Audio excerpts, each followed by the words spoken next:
মুক্তিযুদ্ধের সময় শেখ মুজিবের কোনো অস্তিত্ব ছিল না 9 মাস।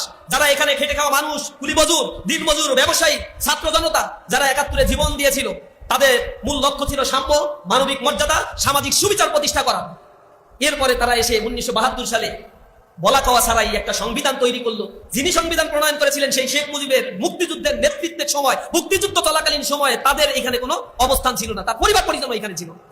ইভেন তার আশেপাশের নেতৃবৃন্দ তো এই বাংলাদেশে অবস্থান করে নাই, দেশের বাইরে অবস্থান করেছে।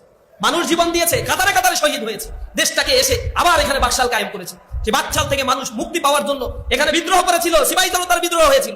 কিন্তু বিদ্রোহ হওয়ার পরে যারা শাসন গ্রহণ করেছে তারা আবার পরাধীনতার করাল গ্রাসে জাতিকে নিমজ্জিত করেছে। বারবার এদেশে এই মির্জাফরদের আগমন ঘটেছে। মির্জাফর এমন ব্যক্তি ছিল যে এই বাংলার জনগণ, যে বাংলার মানুষ, বাংলার খেয়ে বাংলার পরে বাংলার মানুষদের শাসক হয়েছিল, কিন্তু এই বাংলার মানুষকে হত্যাযজ্ঞ করেছিল, ধ্বংস করেছিল।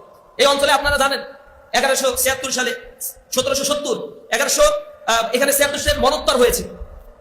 এই মাত্র 13 বছরের ব্যবধানে এখানে একটা দুর্ভিক্ষ হয়েছিল, ম্যানমেড দুর্ভিক্ষ, যাতে ঐতিহাসিকরা বলেন 1,55,00,000 মানুষ এখানে মৃত্যুবরণ করেছিল। টোটাল বাংলার জনসংখ্যার 1/3 সেখানে মৃত্যুবরণ করেছিল। কারণটা কি?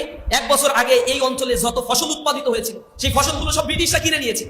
তারও আগের ঘটনা, এখানে মির্জাফর যখন ক্ষমতায় ছিল তিনি এখানে যে কর আরোপ করেছিলেন তার পরিমাণ পূর্বের আলীবর্দী খাঁ বা নবাব সিরাজউদ্দৌলার সময় যা কর দেওয়া হতো তার চাইতে 32 গুণ বেশি কর এখানে আরোপ করা হয়েছিল। মিলিয়ে দেখবেন, বর্তমানের সাথে ওই সময়ের সাথেগুলোতে মিলিয়ে দেখবেন। কর আরোপ করে টাকাগুলো নিয়েছিল।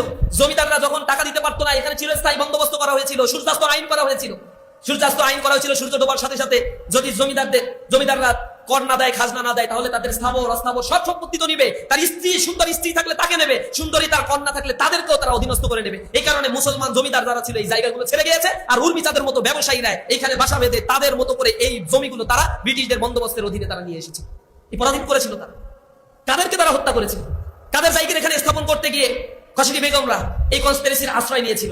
আজকে বাংলাদেশের ইতিহাস দেখেন, জুলাইয়ের পরবর্তী একটি স্বাধীন বাংলাদেশে আমরা যেভাবে চেয়েছিলাম এখানে একটি রাষ্ট্র সংস্কার হবে, কাঠামোগত সংস্কার হবে, বিচার বিভাগ স্বাধীন হবে, অর্থ ব্যবস্থা স্বাধীন হবে, জুডিশিয়ারি অ্যাডমিনিস্ট্রেশন তার পুরাতন সেই বন্দোবস্ত থেকে মুক্তি পাবে, দেশের অর্থ কাঠামো মুক্তি পাবে, চাঁদাবাজ, সন্ত্রাস, দুর্নীতি, গুম, খুন, হত্যাযজ্ঞ সব বাংলাদেশ থেকে দূর হবে, আইনের শাসন প্রতিষ্ঠা হবে। তারাও আমাদের এই নতুন বন্দোবস্তের কথা বলে 17 বছর 20 বছর ক্ষমতায় ছিল না। জনগণ মনে করেছিল বিদেশে গিয়ে তাদের চরিত্র হয়তো কিছুটা পাল্টেছে, কিন্তু কি চরিত্র পাল্টেছে?